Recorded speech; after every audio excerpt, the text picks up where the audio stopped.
the NBA offseason is sometimes even better than the actual season itself, especially the regular season. And it's already kind of in full swing. A lot of big names rumored to move, some hitting free agency. So we're just going to go down a list and we're going to find some places that we think would be really, really good fits. A couple of them that might be traded, a few of them that'll be free agents. And we haven't we don't have the trade machine handy, so we're not going to have the exact contracts worked out. The teams get paid to do that, not us. So before anyone breaks out the ESPN trade machine and yells at me, this is just what we're going with off gut feeling. So we might as well start with the biggest fish in the pond right now. Damian Lillard, will he stay or will he go? We don't know. But by all Oh, accounts, it it's not feels me. like what was that? I thought I was the biggest fish in the pond for this NBA free agency. I, that's it. I'm going to circle back to that later, but we're going to go. We'll talk Damian Lillard possibly on the move. There is a chance he could get moved, and I think he honestly should for both the Blazers' sake and for his sake. I know he loves Portland, but they have 4 guards and no bigs, and they're all their players are young and they're not going anywhere. There's not a single move they can make this offseason to make him a contender. So I think Damian should go. Yes. Question is, where should he go? I'm going to let you go first on this one. The consensus has been Miami. So do you think that's the best fit for him, or do you have another idea in mind? Do you believe in Instagram live posts?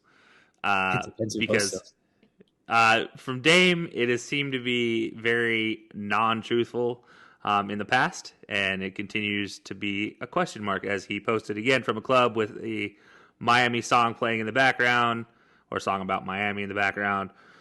Uh, Jimmy Butler commented on the post, something, blah, blah, blah. I'm going to go out on a limb here and say Dame.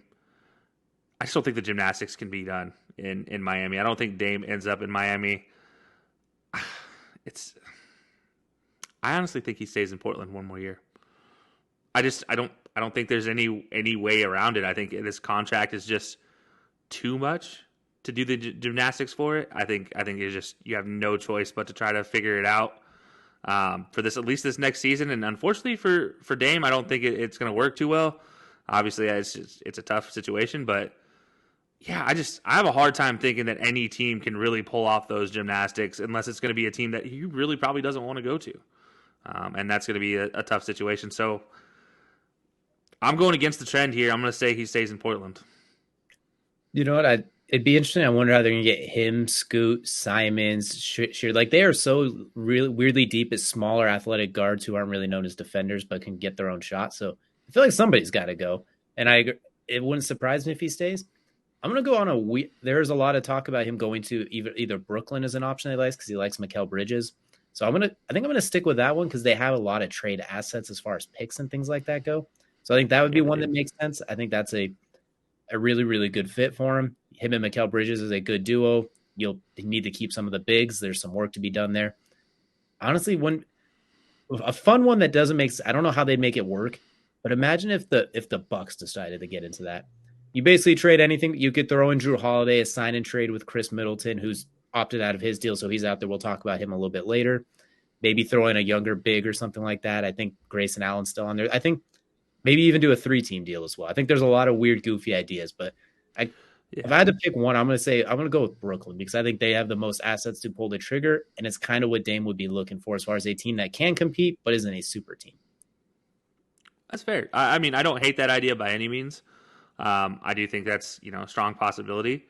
I also, honestly, there's a sneaky rumor out there that he might end up in Dallas if they don't re-sign Kyrie, Ooh, because they can get to that second apron. Yeah, it's like they get to that second apron, and they're like $58 million from that second apron, where that's where you start really paying the real penalties. Yeah, again, I don't know if they can pull that off. It would have to be like a 1-year, 2-year deal for Dame, but like if they could pull it off somehow, I think that's a situation where he might enjoy 2 years, $58 million. Who knows? I don't know.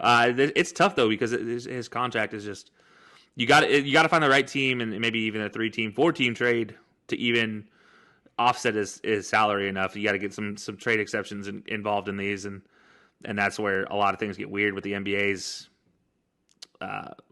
salary cap. I just talked about the second apron. There's a first apron, and there's a luxury tax limit. Like, there's so many different weird things about the NBA salary. So, yeah, I'd like to see. I don't say I would like to see Dame go somewhere else. I wouldn't mind, and either Brooklyn would be a fantastic fit, especially with what they have to work with. But I still think Miami would be a great, fantastic fit. I'd like to see him. I think him and Jimmy together would be absolutely fantastic to watch. Plus Um, Bam. yeah, but you get an actual 3-point shooter too in Dame. Like, let's not kid ourselves. He's not going to be a questionable 3-point shooter. He's not going to go disappear in 4 out of the 5 games in the finals.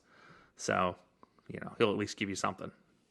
Honestly, if he goes to the Heat, they're automatically the favorites, I think, as well. If not, they are tied with the Bucks, depending on what the Bucks do. Like that is the favorites, and then the Celtics. But either way, we got a whole list to go through, so we'll get rolling. Speaking of the Celtics, we got Jaylen Brown on the agenda now, who's up for a huge contract with the Celtics if he stays.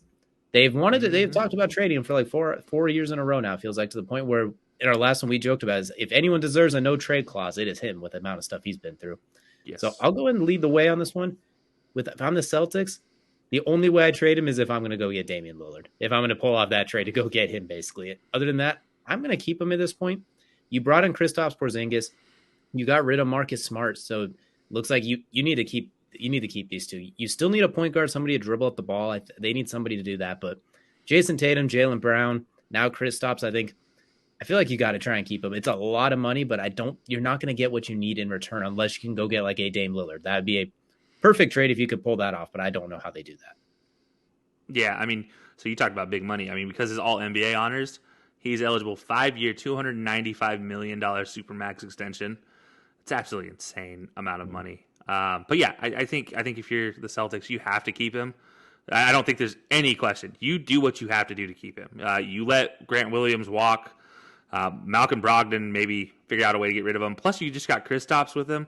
Could you imagine a front line where you see Kristaps, Jaylen Brown, Jason Tatum all guarding, and Marcus Smart, or not Marcus Smart, sorry, he just got traded. But you have those three just sitting there guarding everybody. Like, that would just be terrifying, just absolutely terrifying. And then add in Robert Williams down low. Like, good luck, anybody. Just throw Brad Stevens out there as their fifth man. Like, you have a great defense still. It'd be fun to watch. But yeah, I think in the Celtics you have to keep Jaylen Brown. There's not a question in my mind. Don't be surprised though if somebody like Houston comes a calling. You talk about all the talent they have there, young talent. Maybe get a savvy, do it all scorer like Jaylen, who plays a lot of quality defense. Teach some of these young kids how to play defense and step up, and you might see Houston kind of take that step up. And they do have the cap space to bring him in. And he'd be back with Ime Udoka as well, too. So I think that's quite the fit there. So that used to be a very good one if they wanted to pull that off. Next, going down the list, we got Kyrie Irving hitting free agency right now. The Mavs are set to offer him the biggest contract if he wants that, but you got to find a situation that fits for him and one that he wants to go to. That is where it can be kind of tricky. So if you're looking to sign Kyrie, where do you think would be a good fit for him? Where does Kyrie want to go? If I'm Kyrie, where do I want to go? I'll be honest and say I don't think, obviously, it was a fit in Dallas. I think that's safe to say. I don't think that's a re-sign situation there. With the way Kyrie carries himself and everything else, I always want to look to a Midwest team as a potential place for him because it's away from all the glitz and glamour that he complains about so much. It's away from all the spotlight. It's away from everything. Think about his time in Cleveland. He was one of the best players in the league, being away from a lot of that New York market, that Brooklyn market, even Dallas to some degree, that market. I don't know. I think there's a Midwest team out there. I look at Detroit, obviously needing young, quality talent with a great coach there now. You got some pieces there to work with, and you have plenty of cap space. There's no question about the cap space. You could offer them pretty much all the money in the world if you want to. And Detroit fans would absolutely love him up there. More realistically, though, I think he ends up on one of the coasts.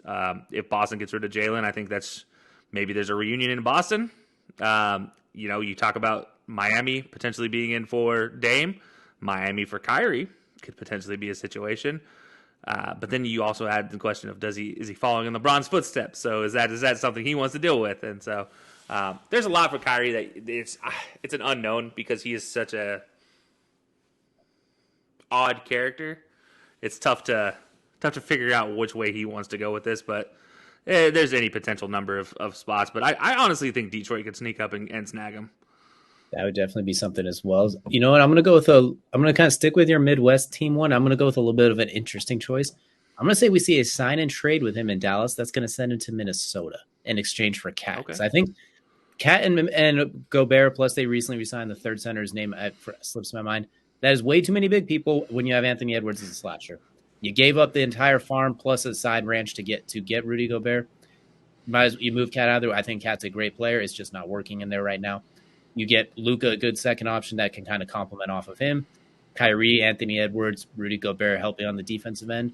I don't know if Kyrie would love that. I don't know if that's quite what he's looking for. I don't know what the cap space and what other things they have to work with that, but it seems like a team that might make sense. Otherwise, it's like you said, Miami or the Lakers, maybe or even Dallas, just because that's the biggest money you're going to get probably. So I think those are kind of the main ones we look at for sure. By the way, Naz Reid, that's the center you're looking for. There we go. Okay, yeah, they just recently. That's way too many towers. They don't have enough spacing there in Minnesota. So yes, one of them's probably going to go, I'd imagine. Next, we're looking at another player that surprisingly I think is going to do a pretty big market. We got James Harden out there opting out with the 76ers, can still go back with the 76ers. And honestly, I think he's going to Houston. I think where there's smoke, there's fire. I think we're going to see the Houston reunion. I think they got Jalen Green. They got a lot of really good young players. You bring in James Harden there, I just think he wants to go there. And Houston's going to look at that. We're going to be better with him. He's going to sell tickets. It's hard to turn down. And I think it seems like he just really likes Houston. That is like his home city. So I'm going to go with Houston, although I don't think it's the best fit, but that's the one I think is going to happen.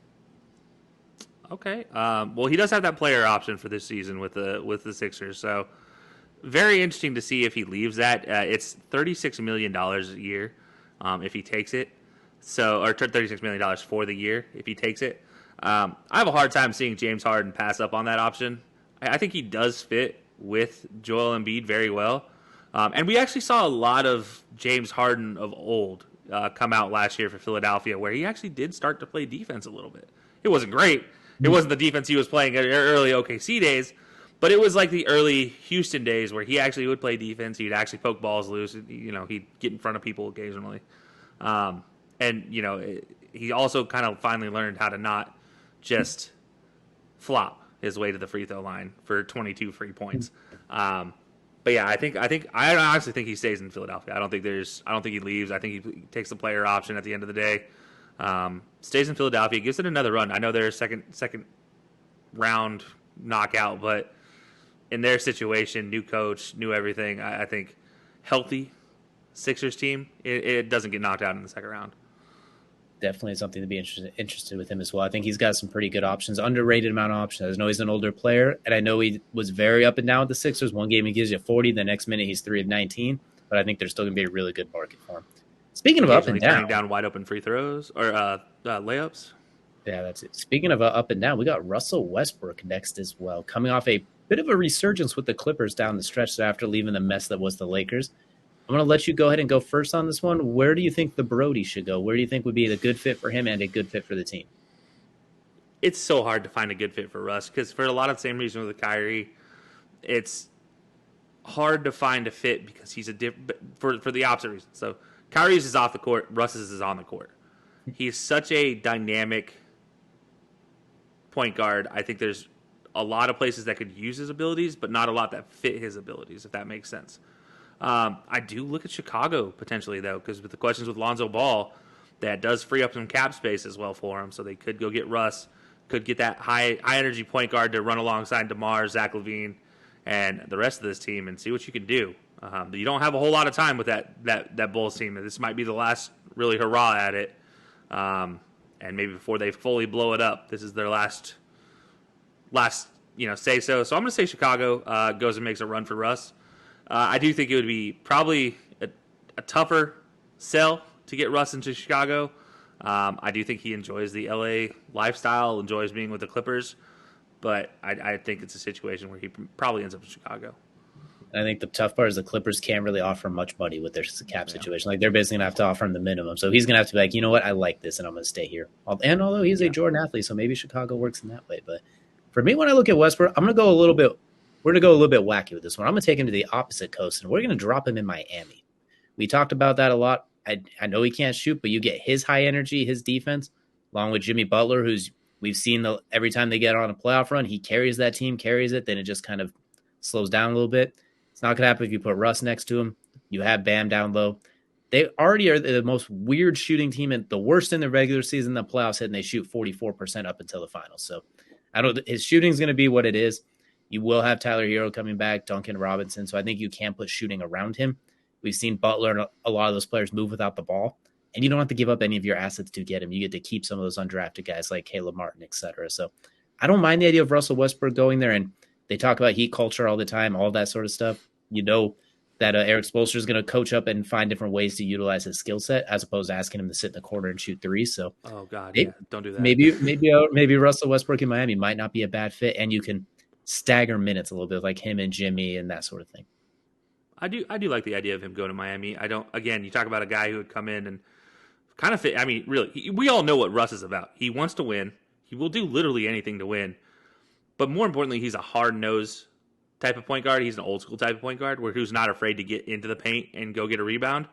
And unlike their current point guard in Kyle Lowry, I think that Russell can come in and actually give you 10 points consistently, can give you 10 points and at least 12 to 15 assists. Probably can even chip in 8 rebounds if he really wants to. I don't know how many Bam points at the time. Yeah, I mean, really, yeah. If you let him play enough, he will. But I don't know if Bam or Jimmy would allow him to get to 10 rebounds, but he could sure as heck try. Yeah, I like the idea of Russ going to Miami. My only question is just when you talk about a guy coming in like that and all the baggage he brings, and we already know how Jimmy is with other stars, budding stars, guys with supposed egos. Andrew Wiggins, Cat to be the named examples here. I do wonder how that will be, especially when you already saw Jimmy and Udonis Haslem get into it. And we all know Haslem's going to be on this coaching staff. I don't think there's a question about that going forward. So then you have Udo, Russ, and Jimmy on there. Is that a explosion waiting to happen? I don't know. But on the court, it could be a lot of fun. I mean, I don't think there's any question about that.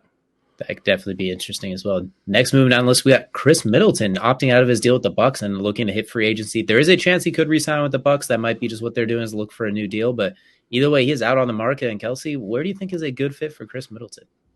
If I'm the Bucks, I'm not letting Chris Middleton go. What do you want, Chris? Here you go. I don't. Unless Dame ends up in Milwaukee, unless that's the situation there, and if that's the case, then I'm Chris Middleton. I'm like, hey, Milwaukee. Money. But yeah, I don't. I'm gonna say I don't think he leaves Milwaukee. I think he stays. I'm kind of playing this way the whole way down because last year I told everybody was going everywhere else, and I was wrong. So maybe I want to play this one a little more conservative, and I'll be wrong again. But I'm gonna say Chris Middleton stays.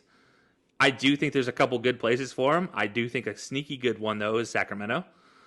They do have some space to play with there with the cap, and well, small forward seems to be a position that could be filled there. I know technically Middleton is a shooting guard, but they like to play small ball, so he could easily slide to that 3, play as a small forward, fit in pretty well with that team going forward, and then we'll see. But yeah, I'm going to say he stays in Milwaukee. I think that's the most realistic option. But dark horse, maybe Sacramento makes a move. You know, I kind of agree. I think Milwaukee's the smart move for him. It makes the most sense. It lets him utilize his best skill set. You get to play with a Giannis and a Drew Holiday. I think it just makes sense. Injuries kind of threw you off down the stretch last year, and you had a very rough. I think you could run it back there. I think that is the best fit. Another option if he hits there is maybe the Knicks. You have Jalen Brunson. You have sometimes Julius Randle, Mitchell Robinson cleaning up boards. Get you another outside, inside scorer who can shoot from all levels. That way Julius Randle's not shooting fadeaway threes as much. That way you can go down to fighting people on the block a little bit more often. Just gives you a little bit more well-rounded scoring as opposed to having to Tom Thibodeau defensively fight everybody every possession. No, that's fair. I think that's, yes. As a strong possibility, yes. And next moving down the list, we got probably the shortest guy on the list. Well, not probably, definitely. We got Fred VanVleet opting out of a huge deal with the Toronto Raptors, and it looks like Toronto's even willing to offer him a lot of money too, but looks like he's going to go ahead and test free agency, so I'm going to let you lead the way. Where do you think is a good fit for Fred VanVleet? Oh, Fleet of Foot VanVleet. I mean, honestly, I want to say he ends up back in Toronto again, but that's more just like Toronto's the only team that gave him a chance. But Toronto kind of sucks. So does he want to hang his hat there? Or maybe, just maybe, there just happens to be a team over there in Philadelphia with a former coach of his that gave him that chance. And again, if they don't re-sign James Harden and a $36 million contract, wow, there just happens to be a lot of cap space open for this guy to come in here. I think if it's pending what James Harden ends up doing, I think Fred VanVleet could end up in Philadelphia. But if he doesn't end up in Philadelphia, they re-sign Harden. I think he stays in Toronto. I think it's one or the other. Yeah, we're not going to have a whole lot of parity on this one. That was my one, and that was my fit for him too. You reunite with Nick Nurse, you get Joel Embiid, a guy, you give a point guard for Joel Embiid to throw the ball to shoot threes when he's open. Play opposite Tyrese Maxey, you have Tobias Harris.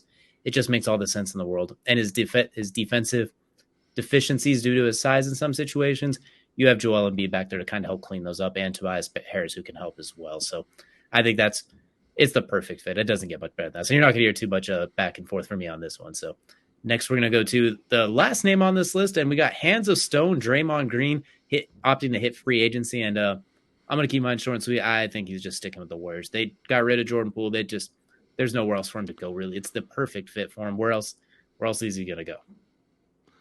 Well, I'm glad you asked. Miami just so happens to be a strong possibility for some reason. I heard this one today that Miami is potentially going to reach out to him once the deadline or restrictions open up on Friday at 6 p.m. Eastern time, also on the 30th at 6 p.m. Eastern time, that potentially Miami is going to reach out because you talk about the Miami way, having that kind of hard-nosed Udonis Haslem type player, potentially. But I'm with you. I'm actually really in the mindset that he ends up with Golden State again. I think they sign him for a lot less money.